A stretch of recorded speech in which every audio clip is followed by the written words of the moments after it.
Bem, bom dia. Uma alegria estar com os irmãos novamente para juntos olharmos para a palavra do Senhor, expormos a sua verdade nesta manhã.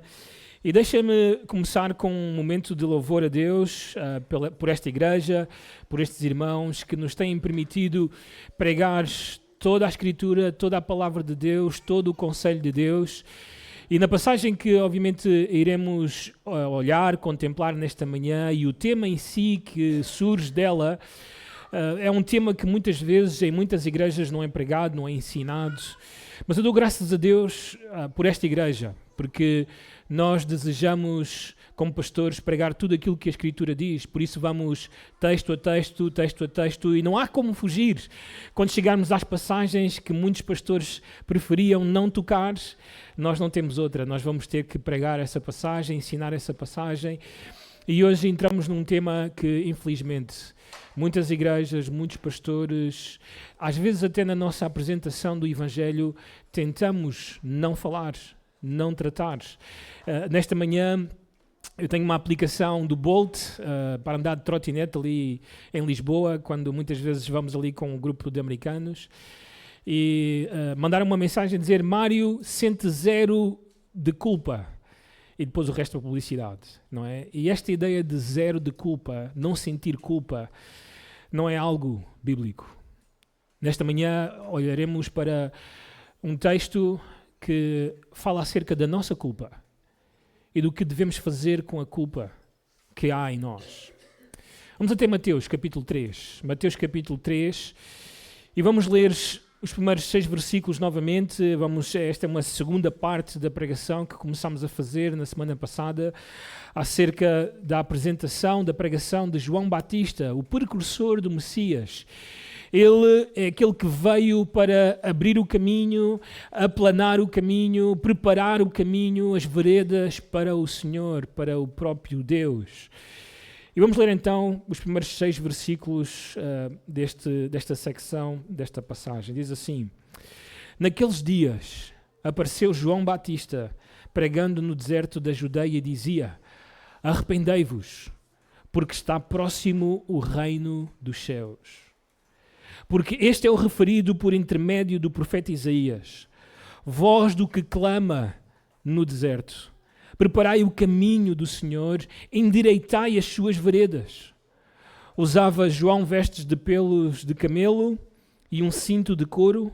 A sua alimentação eram gafanhotos e mel silvestre. Então saíam a ter com ele Jerusalém, toda a Judeia e toda a circunvizinhança do Jordão. E eram por ele batizados no rio Jordão, confessando os seus pecados. Pai amoroso, aqui estamos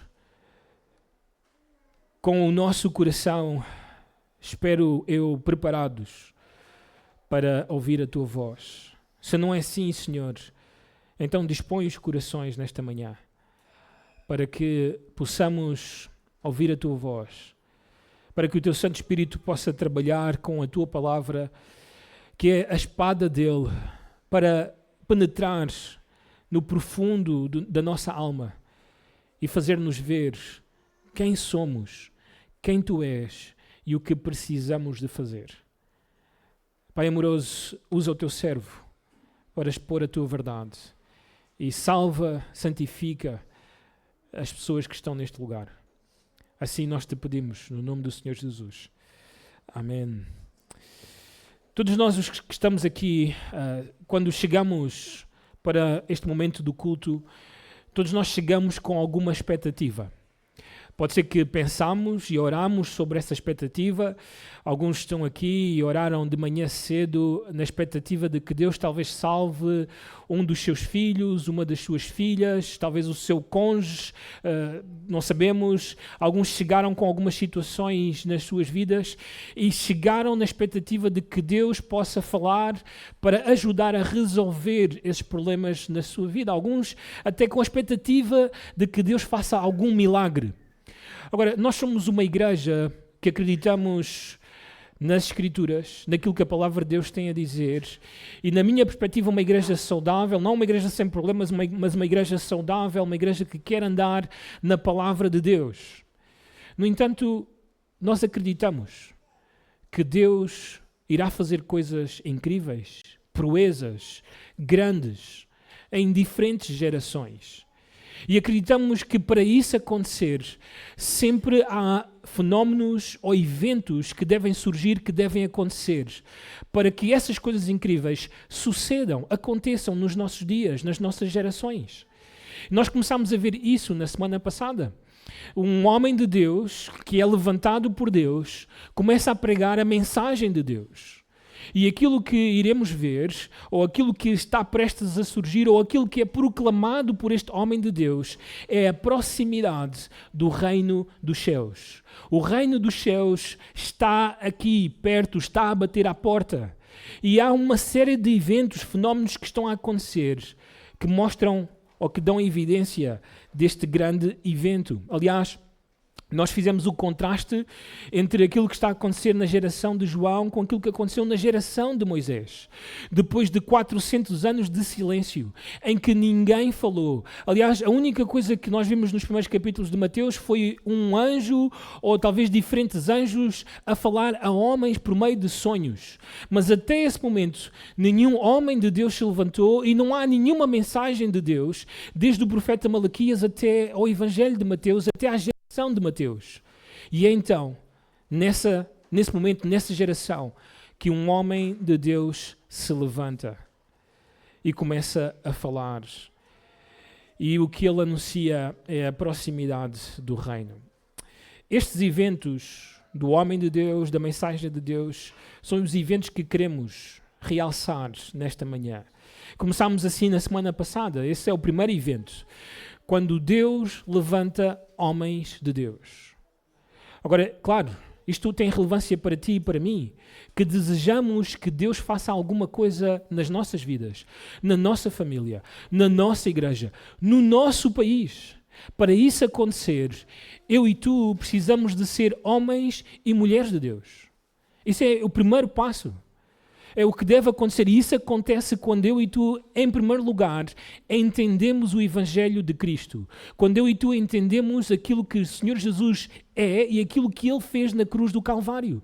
Se tu entendes essa mensagem tão importante, esse é o primeiro passo para chegar a ser um homem de Deus.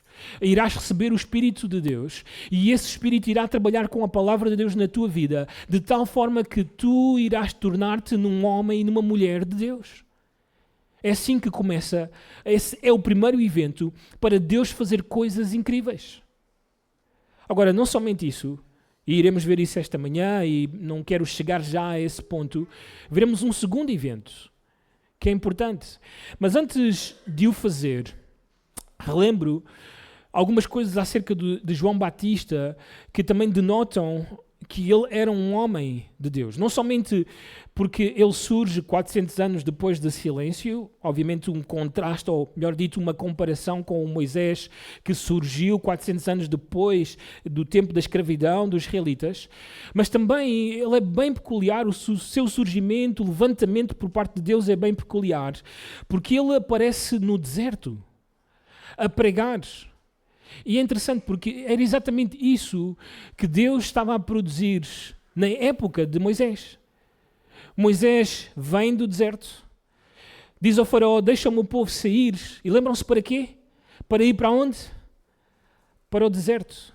E ali no deserto encontrar-se com Deus. E ali no deserto receber a lei de Deus e servir a Deus. Agora aparece João Batista no deserto, a chamar o povo a sair da cidade. Eu diria, por causa do que estava a acontecer nessas cidades, da falsa religião que era predominante nesses lugares, a saírem desses lugares, a irem para o deserto e ali no deserto encontrarem-se com Deus. Era como sair do Egito para se encontrarem com Deus, arrependerem-se e caminharem com Deus. Era isto que estava a acontecer naqueles dias. Não somente isso, algo que marca claramente este homem como um homem de Deus é a sua humildade e a exaltação da pessoa de Cristo. Ele era aquele homem que dizia que convém que ele diminua e que Cristo cresça. Nós vivemos uma época, uma geração narcisista, a geração do eu. Mas João Batista mostra-nos que um homem de Deus e uma mulher de Deus negam-se a si mesmos, eles querem diminuir, eles querem eliminar o ego e eles querem que Cristo reine nas suas vidas. Isto é um homem de Deus. Mas não somente isso, ele é marcado, conhecido, até mesmo anunciado pelo Senhor Jesus como o Elias, que havia de vir. E nós sabemos que Elias foi um grande homem de Deus, muito importante para a antiguidade de Israel. E aqui está o Elias que Deus prometeu, diante dos olhos dessa geração. Isto é o que precisamos nós também para sermos homens e mulheres de Deus. Mas na semana passada, antes de entrarmos no nosso segundo evento, que evidencia que Deus quer fazer algo nos nossos dias, surgiram perguntas acerca do reino de Deus. Pelo menos 2 irmãos perguntaram algumas coisas que eu proclamei, disse acerca do reino de Deus. Em suma, a pergunta é, quando João se levanta e João diz, arrependei-vos porque está próximo o reino de Deus, ou o reino dos céus, o que é que ele quis dizer com esse reino? Que reino era esse?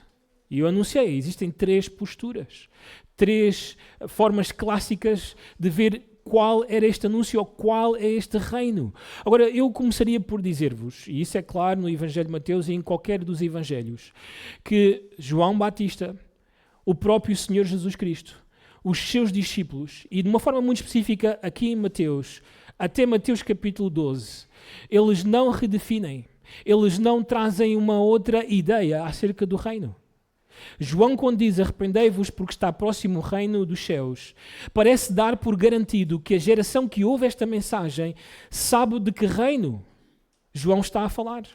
E a única revelação que nós temos até a época de João, que é o último dos profetas, é aquilo que os profetas do Antigo Testamento disseram e escreveram, do que era o reino dos céus. Então, esse reino tem que estar revelado no Antigo Testamento. E quando nós vamos ao Antigo Testamento, o reino que nós vemos ali claramente é um reino espiritual, um reino que seria nacional, um reino que seria universal e um reino que seria étnico. Um reino que está a sair desde Israel ou desde Jerusalém e que irá penetrar todas as nações da terra. É isto que nós vemos no Antigo Testamento e este é o reino que eu creio pessoalmente que João está a proclamar. Agora, claro, há pessoas que acreditam que o reino que João, Jesus e os discípulos estão a proclamar é um reino meramente espiritual ou que transcende a ideia que se tinha do reino no Antigo Testamento e de que esse reino não é algo material, algo que nós podemos esperar que irá acontecer nesta terra, mas algo que está nos céus, que é celestial, que é espiritual e que está também nos corações do indivíduo que crê no Senhor Jesus Cristo. Alguém questionou-me como uma passagem, Lucas capítulo 17, versículos 20 e 21, onde o Senhor Jesus é abordado por fariseus e escribas. E eles fazem a pergunta, quando é que vem o reino de Deus? E o Senhor Jesus diz-lhes que o reino não virá com uma aparência física e que o reino está dentro de vocês, diz o Senhor Jesus. Agora, esta é a versão que aparece na minha Bíblia. A revista atualizada traduz assim, que o reino está dentro de vocês, dentro de vós. Outras versões, a Nova Almeida atualizada, outras versões também que existem, traduzem como está entre vocês. Não está a dizer que está dentro, mas está entre vocês. E a pergunta é, qual das duas? Porque existe uma grande diferença entre dizer está dentro, porque alguns acreditam que o reino está dentro do coração do indivíduo que crê, em dizer que está entre vocês. As implicações são distintas. Com qual ficamos? Agora, a palavra em si pode ser traduzida como dentro ou entre. O que irá determinar em si a função da palavra é o contexto. Quem faz a pergunta? Lembram-se? Os fariseus. Seria lógico o Senhor Jesus dizer aos fariseus que o reino está dentro deles? Dentro do coração deles? Eu e tu conhecemos os fariseus. Temos lido acerca deles. Foram eles que levaram o Senhor para ser crucificado.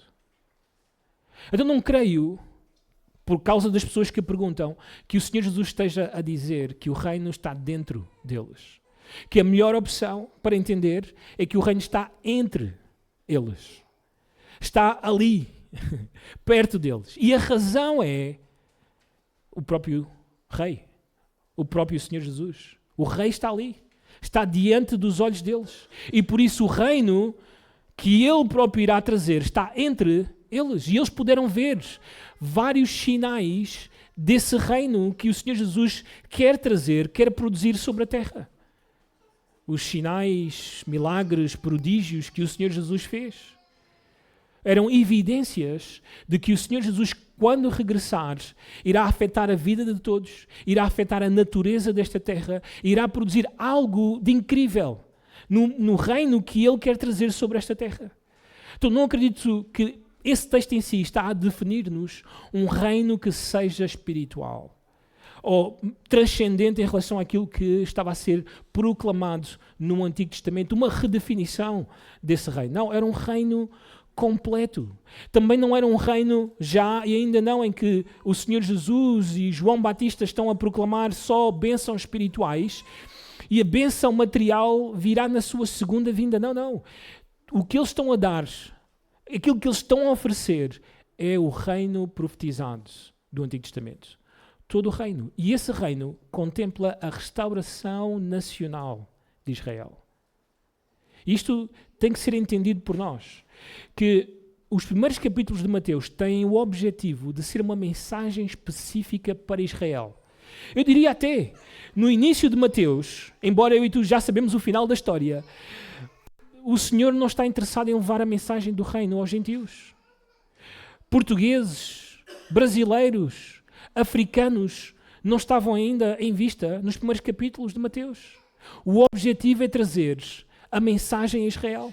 E desde Israel levar esta mensagem como luz para as nações. Este era o objetivo. E o requisito era o arrependimento. Vejam estes textos importantes sobre este argumento. Mateus 10, dos versículos 5 até o 7, também podem abrir as nossas Bíblias, podem também observar na tela. Notem como esta era uma mensagem específica para Israel. Diz o texto a estes 12, o contexto é o Senhor Jesus a enviar os seus discípulos de 2 em 2 para irem a várias cidades de Israel a proclamarem esta mesma mensagem. Notem, a estes 12 enviou Jesus dando-lhes as seguintes instruções: não tomeis rumo aos gentios. Somos todos nós que estamos aqui presentes, que não somos judeus. Nem entreis em cidades samaritanos, mas de preferência procurai as ovelhas perdidas da casa de Israel. E à medida que seguirdes, pregai que está próximo o quê? O reino dos céus. Então o objetivo inicial, e nós iremos ver isso até o capítulo 12, é proclamar esta mensagem somente a quem? A Israel. Aliás, os judeus, eu diria os discípulos, e os discípulos de uma forma específica que estiveram com o Senhor Jesus 3 anos, e que ouviram as explicações do Senhor Jesus, explicações essas que nem sequer estão todas registadas na nossa Bíblia. Eles podiam ter perguntado acerca do reino e o Senhor Jesus explicado coisas acerca do reino e eles mesmos redefinirem para nós o que era esse reino, se ele fosse espiritual ou se ele fosse já e ainda não. Mas notem a pergunta dos discípulos depois da morte, da ressurreição, de o Senhor Jesus andar com eles 40 dias e estar prestes a ascender aos céus. Notem a pergunta deles, Atos capítulo 1, versículo 6.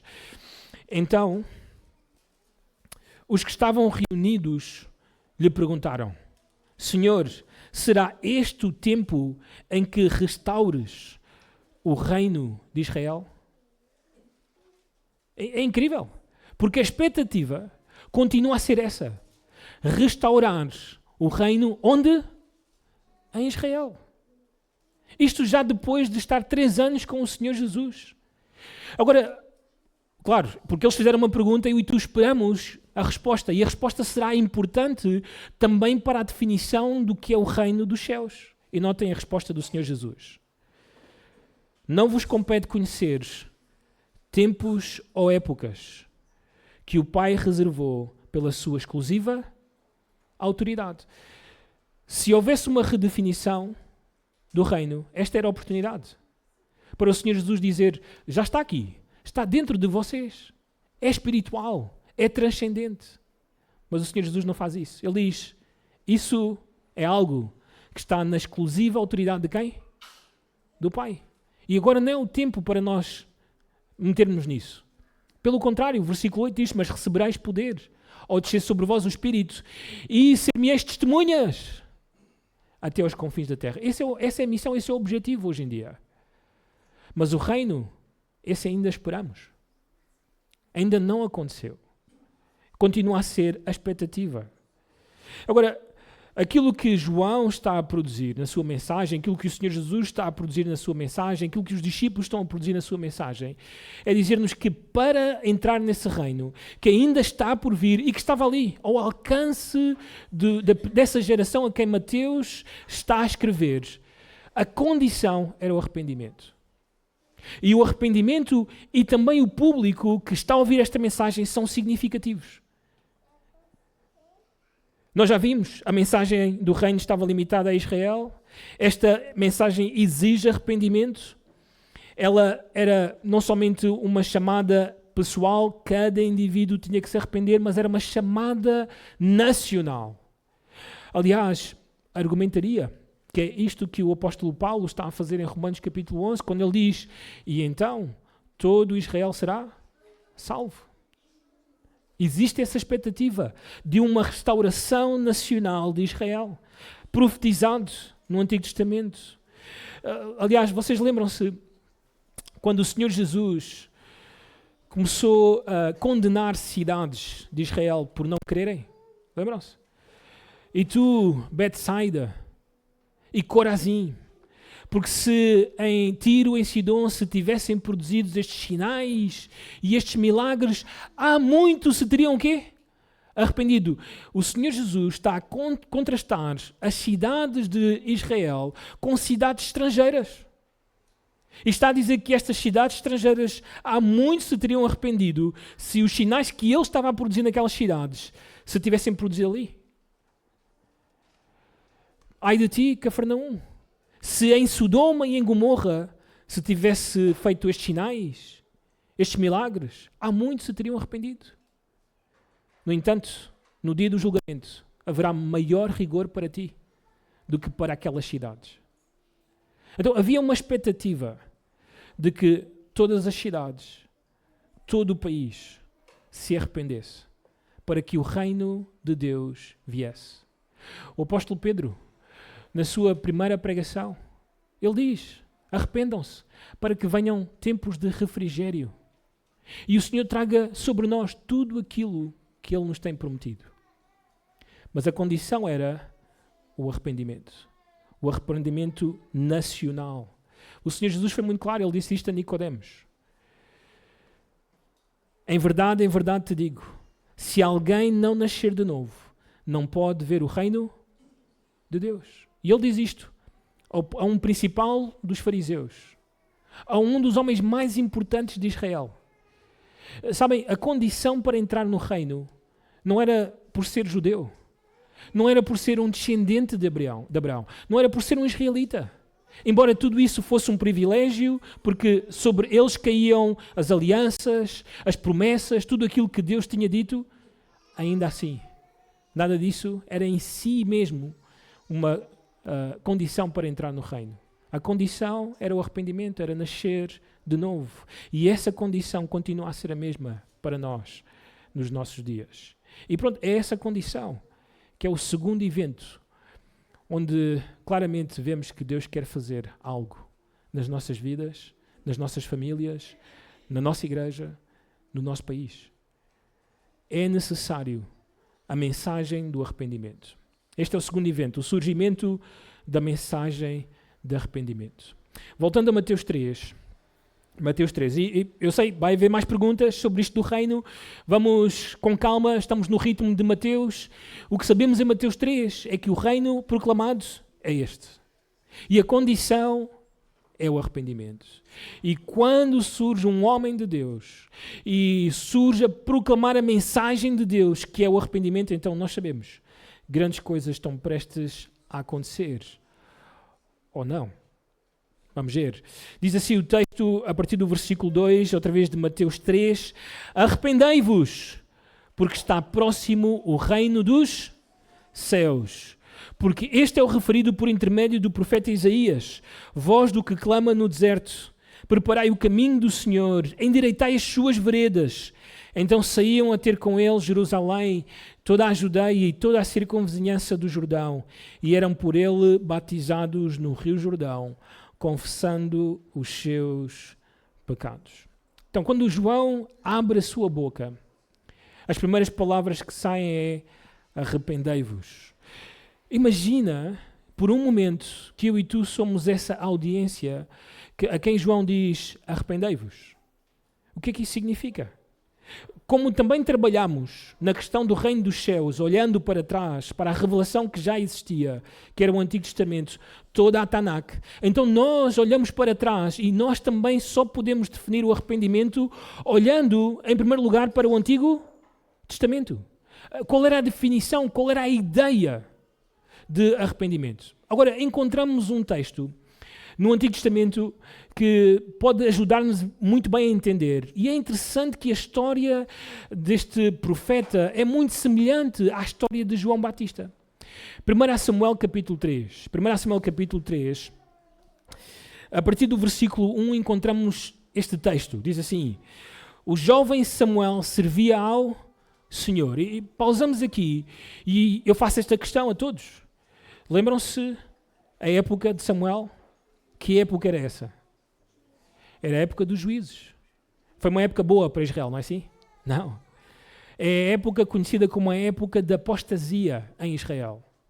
Diz o autor dos Juízes que cada um fazia o que bem lhe parecia ou que era reto aos seus próprios olhos.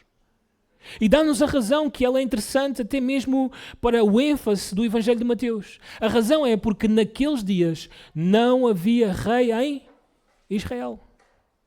A razão pela qual Israel está como está, a razão pela qual nações estão como estão, aliás, deixa-me tornar isto mais pessoal, a razão muitas vezes pela qual a tua vida está como está, é porque te falta um rei.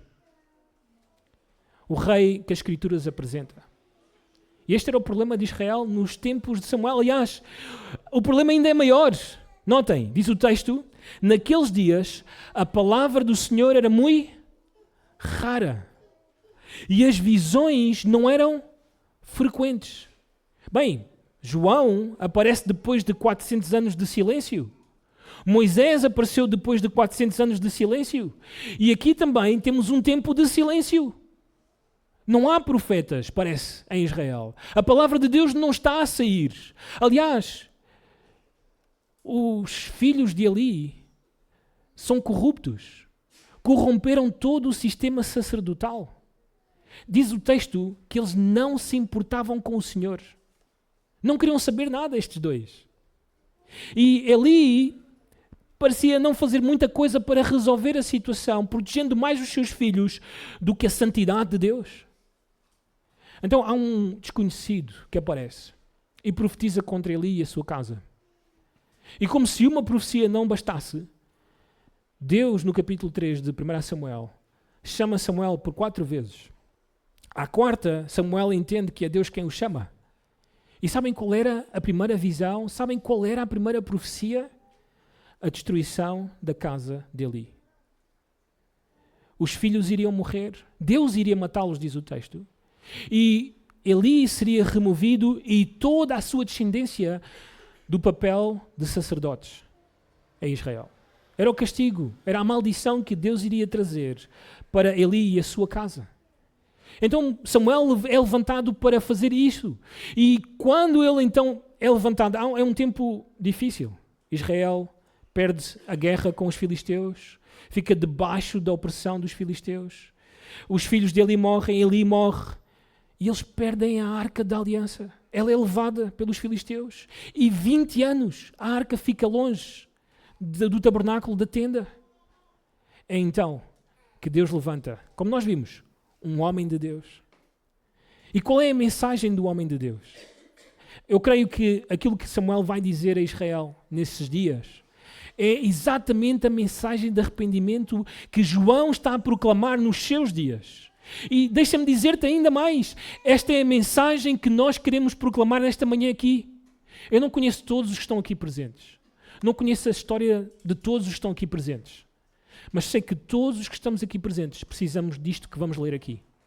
Todos temos que ser homens e mulheres que nos arrependemos. E que arrependimento é esse? Qual é a definição de arrependimento? Aliás, deixa-me colocar este desafio. Tu tens este arrependimento? Este é o arrependimento?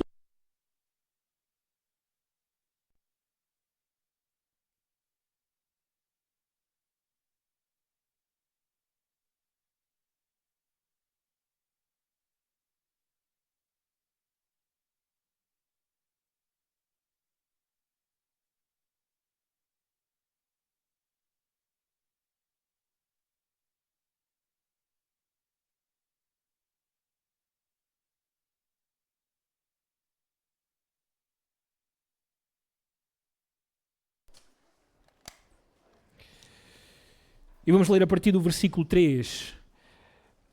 Diz assim o texto: falou Samuel a toda a casa de Israel dizendo... Notem, aqui começa a definição de arrependimento. Se é de todo o vosso coração que voltais ao Senhor, tirai dentre vós os deuses estranhos e os astarotes, e preparai o coração ao Senhor, e servi a Ele só, e Ele vos livrará das mãos dos filisteus. Então os filhos de Israel tiraram dentre si os Balaíns e os Astarotes e serviram só ao Senhor. Disse mais Samuel: congregai todo Israel em Mispa, e orarei por vós ao Senhor. Congregaram-se em Mispa, tiraram água e a derramaram perante o Senhor. Jejuaram aquele dia e ali disseram: pecamos contra o Senhor. E o Senhor julgou, ou melhor dito, Samuel julgou os filhos de Israel em Mispa. Este é o arrependimento, segundo o Antigo Testamento. Este é o arrependimento que João está a proclamar. Vamos tentar defini-lo em curtas palavras. Em primeiro lugar, o arrependimento bíblico, ele tem que ser genuíno. Notem a expressão que Samuel usa, se é de todo o vosso coração. Essa expressão fala de ser genuíno, de ser verdadeiro, de algo que brota do nosso interior, de dentro do nosso coração. Não pode ser falso, não pode ser hipócrita, não é algo que nós estamos a produzir, é algo que tem que brotar do nosso interior. Nasce cá de dentro. Diz o texto ainda, o retirar dos ídolos. Retirai os ídolos, tirai os ídolos. Precisamos de o fazer, tirar os ídolos do nosso coração. Não podemos servir a ídolos e ao Senhor. Diz o texto, tirai os ídolos e servi só ao Senhor. O texto continua, a definição continua. E confessar os nossos pecados. Dizer aquilo que está realmente nas nossas vidas. Contar realmente o que somos, o que temos feito. O verdadeiro arrependimento é este que está nas Escrituras. É este o teu arrependimento? É este o meu arrependimento? Foi isto que aconteceu? É isto que continua a acontecer connosco? Ou não? Bem, nesse dia o que sabemos é que os israelitas fizeram isso. E por causa disso Deus fez algo grande. Derrotou os filisteus. Deu-lhes vitória de tal forma que no final desse dia é colocada uma pedra por Samuel e Samuel diz: Ebenezer, até aqui nos ajudou o Senhor. É o que acontece. Nesse dia, aliás, argumentaria que este arrependimento nacional deu início àquilo que seria um dia o reinado do rei Davi sobre a nação, a melhor época, o melhor momento da história de Israel. Bem, quando João Batista começa a pregar a mensagem do reino, que é a mensagem de arrependimento, foi isto que veio à mente das pessoas. Aliás, Mateus ou João, não sabemos qual dos dois está a dizer isto, escreve a dizer-nos que o surgimento de João, da sua mensagem, foi profetizado, e de uma forma muito específica, por Isaías. Agora, este João é a voz que clama no deserto. E este é um detalhe que precisamos de parar e destacar. Já fizemos um pouco no início. O deserto foi o lugar principal do ministério de João.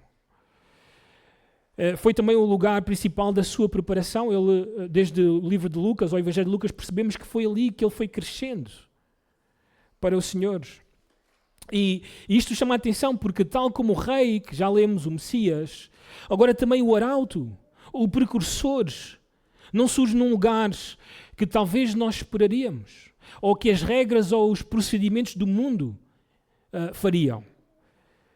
A chegada de um rei, nós sabemos, ou de uma grande personagem de qualquer género, é proclamada e preparada com grande pompa e circunstância. O arauto iria vestir as suas melhores roupas, iria para os melhores lugares, iria instalar-se no melhor hotel, iria contactar as melhores pessoas, iria fazer os melhores preparativos para a visita do monarca, apenas nos melhores lugares. Mas este não era o caso de João, não era o plano de Deus. João Batista nasceu de pais desconhecidos. Vestiu-se de forma estranha, não é? Exerceu um ministério principal em lugares remotos e pouco atraentes. No entanto, eu e tu percebemos que nada disto foi um acidente ou produto de uma circunstância. Era simbólico do ministério de João. Ele queria chamar as pessoas para fora de Jerusalém, para fora de Jericó, para fora das aldeias e cidades, em si, para fora do sistema religioso, corrupto, fraudulento, mentiroso, falso daquelas épocas. Para longe dos falsos líderes, dos falsos mestres, dos falsos pastores de Israel. Queria trazê-los para o deserto e ali no deserto preparar o coração deles para receberem o rei. Era isto que estava em causa. Agora, o texto que Mateus diz-nos, do qual isto está a acontecer, é o texto de Isaías 40, capítulo 3, capítulo 40, versículo 3. Isaías 40 marca uma transição no livro. Aliás, o livro de Isaías é uma pequena Bíblia. Agora, não estou a dizer isto porque foi inspirado desta forma, não. Os capítulos, os versículos foram introduzidos muito mais tarde, no século XVI, está bem? Não são inspiração, não olhamos para eles dessa forma. No entanto, é curioso que quando foi-lhes dado capítulos e versículos, eles acabaram em 66 capítulos. E os primeiros 39 capítulos de Isaías é uma mensagem de condenação para Israel, para Judá e para as nações. Mas a partir do capítulo 40 até o capítulo 66 é uma mensagem de consolação. Aliás, é assim que começa o capítulo 40. Consolai, consolai Jerusalém. E os primeiros 2 versículos é uma mensagem de perdão. O Senhor, Javé, Jeová, quer perdoar os pecados da nação. E então aparece o versículo 3. E o versículo 3 diz literalmente: voz do que clama no deserto. Preparai o caminho do Senhor, endireitai no ermo vereda ao nosso Deus. E é interessante porque aquilo que está a acontecer naquele cenário, naquela época, esta seria a primeira aplicação, ou aquilo que Isaías está a ver, é o retorno dos cativos, dos exilados para Jerusalém. E todos os que conhecem um pouco das planícies ou do território de Israel, para chegar a Jerusalém, para retornar a Jerusalém, é complicado. Subidas e descidas, vales, caminhos difíceis. E o texto está a dizer-nos que o próprio Deus iria aplainar, iria tornar o caminho suave para que o povo chegasse. E não somente o povo, ele mesmo. Porque diz que a glória voltaria a Jerusalém. Agora, é óbvio, Isaías não está só a olhar para a sua época. Isaías está a ver muito mais além e está a ver algo que irá acontecer no futuro. E é aqui que entra então João Batista. E o que é que João Batista está a fazer? Está a falar do meu coração e do teu coração. E está a dizer que o meu coração e o teu coração têm caminhos tortos, têm vales e montanhas, que é duro e que precisa de ser aplainado, suavizado, endireitado, para que entre quem? O rei. para que entre Javé, para que entre Deus. E aqui é a definição do arrependimento. O arrependimento é isto: tornar o teu coração assim, preparado. Aliás, foi isto que Samuel disse à sua nação: preparai o coração. E é isto que João está a fazer, a tornar o caminho plano para que o rei entre nesse teu coração e no meu coração. É isto que ele está a fazer com a sua geração, quando ele proclama: arrependei-vos, arrependei-vos. E aqui a primeira definição: é este o teu arrependimento? O teu coração está assim? O rei entrou, governa a tua vida? É isto que aconteceu contigo? Não somente isso. O arrependimento no texto de Mateus 3 é também definido por atos externos. Primeiro, no interior, suavizando o teu coração, aplainando o teu coração, preparando-o para que o rei, o Messias, entre. Mas agora há atos externos. Há coisas que têm que se tornar visíveis. Não é uma coisa que acontece cá dentro e fica cá dentro, não.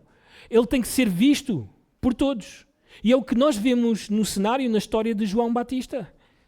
Bem, a primeira coisa, ele está a pregar, lembram-se aonde? No deserto. Significa que as pessoas tinham que sair das suas cidades e viajar até ao deserto. Hoje em dia, se estás em Jerusalém e queres ir até ao Jordão, talvez irá levar-te 20 minutos de carro. Mas naquela época, tinha que se descer toda a planície, tinha que andar por lugares difíceis para chegar até ao Jordão. Não era fácil. Quem fizesse isso, sem dúvidas, estava sério com a coisa. Alguma coisa estava a incomodar o coração dessa pessoa para ela deixar a sua casa, deixar a sua comunidade para ir até aquele lugar à procura de Deus, em busca de Deus. Argumentaria. Romanos 3 é claro que não há quem busca Deus. Ninguém quer Deus. Ninguém tem vontade de ir a Deus. Mas se algo começa a acontecer nesse sentido, então a obra de Deus começou no teu coração, começou a fazer o preparativo para que tu vás ao encontro de Deus.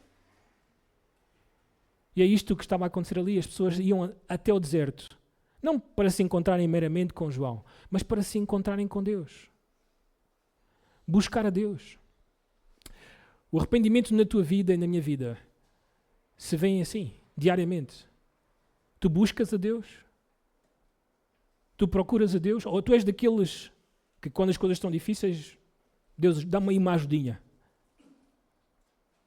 Ou te lembras que existe um Deus que pode ajudar-te? Ou és realmente alguém que agora vive para Deus? Busca a Deus, procura o Senhor, vai à sua palavra todos os dias, ora a Deus. Ou isto é para ti uma religião de domingo a domingo? O que é isto? O verdadeiro arrependimento procura o Senhor. Mas em segundo lugar, e isto vê-se também aqui como um ato externo, é o batismo que João está a produzir. As pessoas vinham de todos os lados e eram batizadas por João. E claro, o batismo de João é bem disputado, existem muitas teorias acerca do batismo de João, ou melhor dito, da sua origem. Alguns acreditam que o batismo de João vinha das lavagens purificadoras que os judeus faziam como ritual. Lavar as mãos, os pés, a cabeça. Assim, lembram-se de o Senhor Jesus fazer isso com os seus discípulos e João, melhor dito, Pedro, querer que o Senhor Jesus o lavasse inteiramente. Assim, o que estava em mente ali era este tipo de lavagem, que era normal, prática dos judeus. Também os essénicos, população que vivia ali perto onde João estava a batizar, que viviam na zona de Qumran, eles também tinham lavagens diárias. Também alguns dizem que este batismo podia ser o batismo que era feito com gentios quando eles se queriam tornar prosélitos do judaísmo, tornarem-se judeus de alguma forma. Bem, eu diria, em primeiro lugar, que não é as lavagens judaicas como uma limpeza ritual, porque João não fala do seu batismo nestes moldes. Também não diria que é as imersões de Qumran, porque elas eram repetidas diariamente, E o batismo de João era único, uma vez. Também não diria que era o batismo de prosélitos, porque era somente para gentios esse batismo, e quem está a ser batizado são judeus. Então o batismo de João é único. Não podemos encontrar uma definição em si no Antigo Testamento ou nas práticas daqueles dias para o batismo que João está a proclamar. Mas eu diria isto: o batismo de João é algo escandaloso.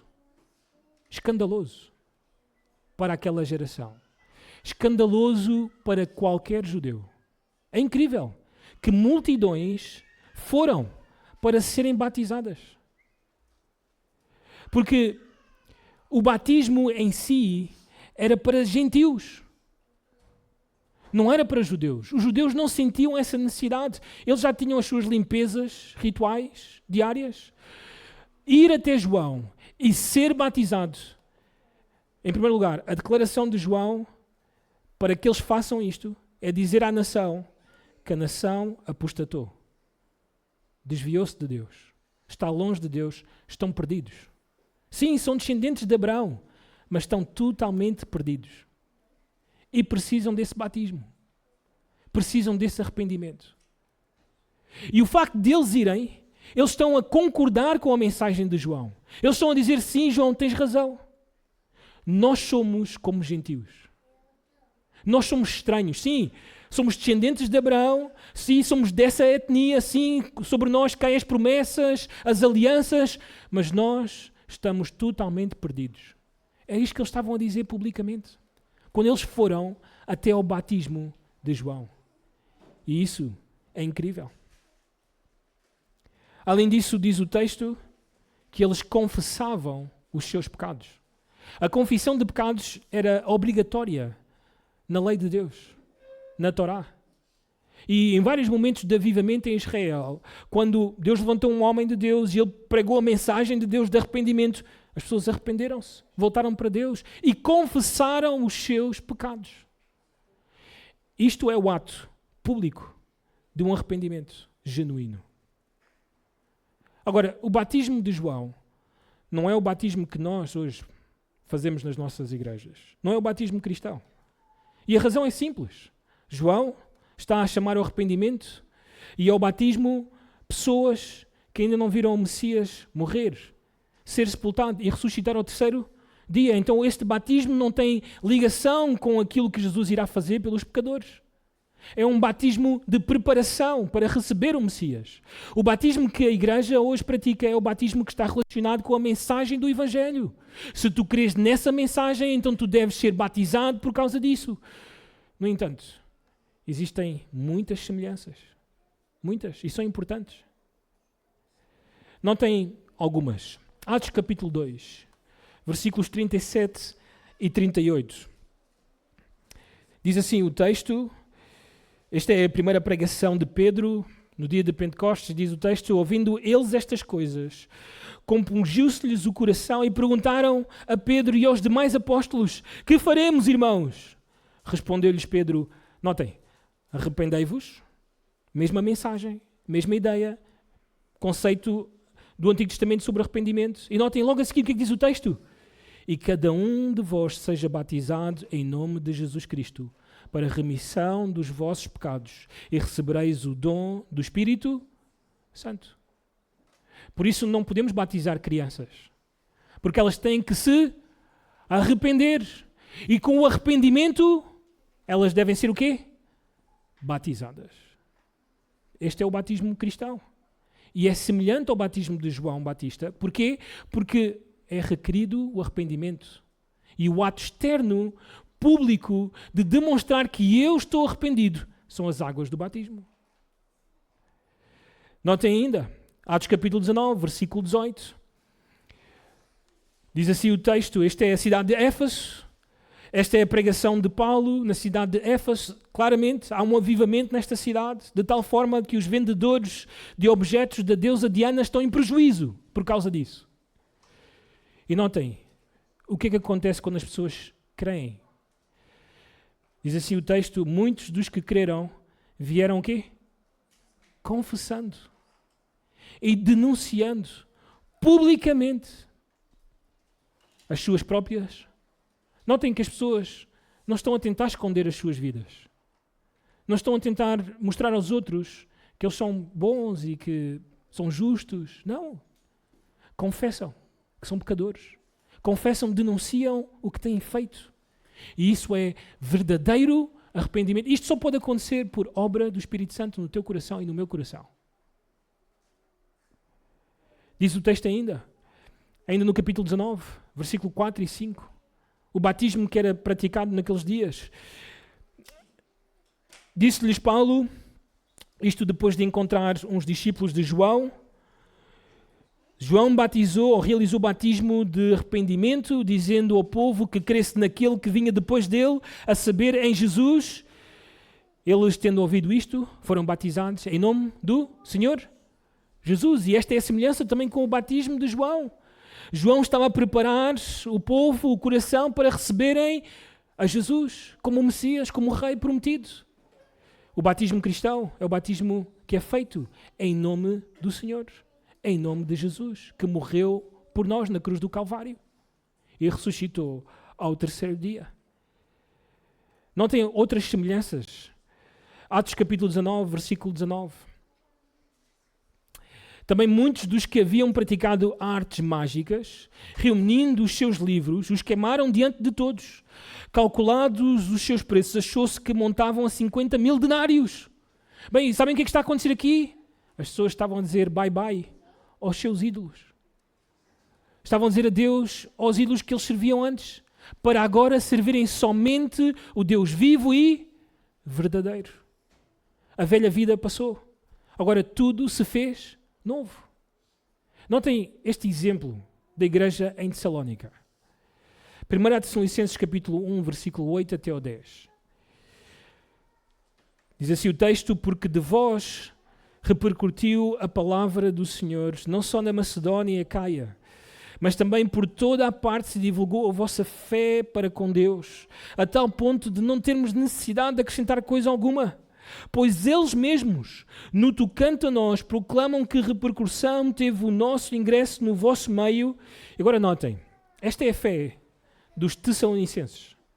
Ou este é, dentro daquilo que estamos a tratar, o arrependimento dos Tessalonicenses.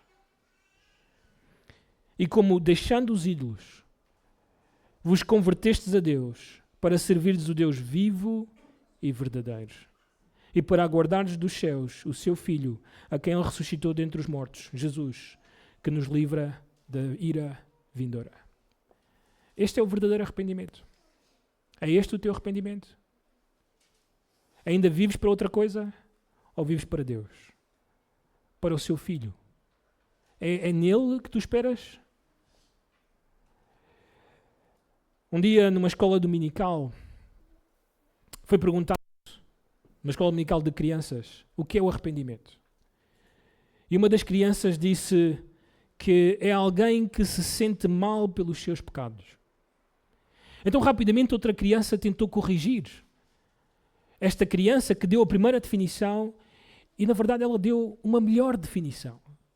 E ela disse: é sentir-se mal o suficiente para desistir do pecado. Este é o arrependimento. Vamos tentar fechar isto. O arrependimento na Bíblia é mudança de vida. Desistir ou repudiar a velha vida e acudir a Deus por salvação.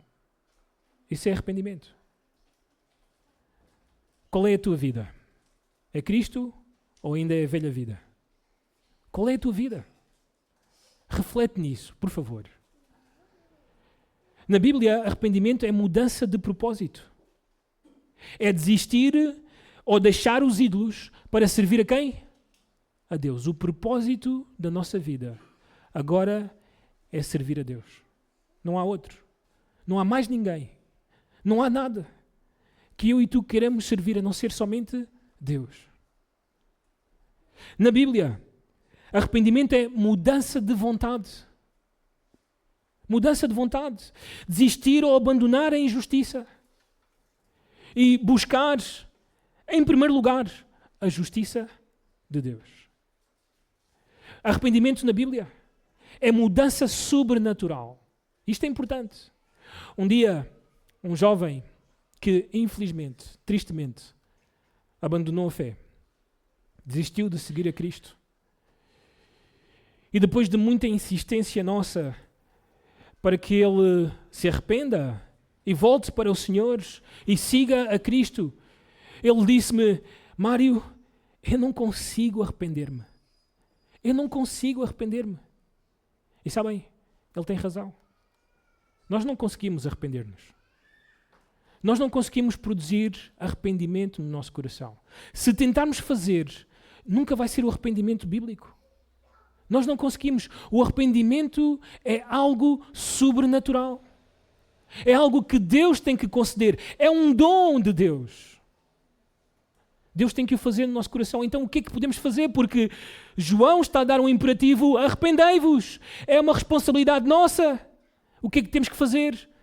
Pede a Deus. Roga a Deus. Clama a Deus. Dá-me o teu arrependimento. Dá-me o teu arrependimento, porque sem Ele eu não posso arrepender-me. A minha vida não pode mudar. Eu não posso deixar o pecado. Eu não posso deixar os ídolos. Só Deus te pode dar o verdadeiro arrependimento. É esse o teu arrependimento? Foi dado por Deus? Ou tu produziste um arrependimento que não consegues viver? Não tens poder para viver. Qual é o verdadeiro arrependimento? É este. E também o arrependimento é uma mudança intelectual e emocional. É desistir da nossa antiga forma de pensar e a ter agora uma cosmovisão bíblica sobre a vida, sobre o mundo, sobre Deus. É também uma mudança dos nossos afetos. Eu e tu antes amávamos o nosso pecado, amávamos o nosso ídolo, nós tínhamos carinho pelos nossos ídolos. Queríamos andar com os nossos ídolos. Mas agora, eu e tu aborrecemos esses ídolos. Queremos deitá-los fora. Choramos quando cedemos ao pecado. Mudou os nossos afetos. Este é o verdadeiro arrependimento. É este o teu arrependimento? És tu um homem e uma mulher com o arrependimento que a Bíblia proclama? Se não é assim, só te resta clamar a Deus. Dá-me este arrependimento. Senhor, tem misericórdia de mim. Dá-me este arrependimento. Ser gracioso comigo. Eu não mereço arrepender-me, mas Senhor, dá-me o teu arrependimento. Clama assim a Deus, nesta manhã. E Ele, que é gracioso, que é bom, Ele pode dar-te esse arrependimento. E seres um verdadeiro filho ou filha de Deus. E entrares no reino de Deus. Porque a condição para entrar no reino dos céus é este arrependimento. Quando Deus vai fazer grandes coisas, é preciso homens de Deus. É preciso a mensagem do arrependimento. E é preciso que o povo se arrependa. Oramos. Senhor,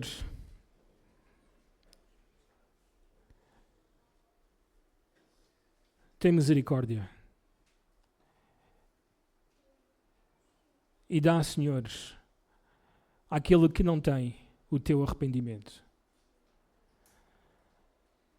Não deixes, Senhor, que pessoas no nosso meio se enganem a si mesmos, produzindo o seu próprio arrependimento, arrependimento que não salva. Mas, Senhor, concede o teu arrependimento, o arrependimento que João proclamava, o arrependimento que Samuel proclamou, o arrependimento da tua palavra, Senhor. Dá, nós te rogamos, no nome do Senhor Jesus, Senhor, dá este arrependimento. Não porque nós merecemos, mas por causa da tua glória, Senhor. E para que almas entrem no teu reino, Senhor, dá-nos esse arrependimento. E, Senhor, te rogamos que haja arrependimento no nosso meio para que nós vejamos grandes coisas da tua parte. É isto que nós te pedimos. No nome do Senhor Jesus. Amém.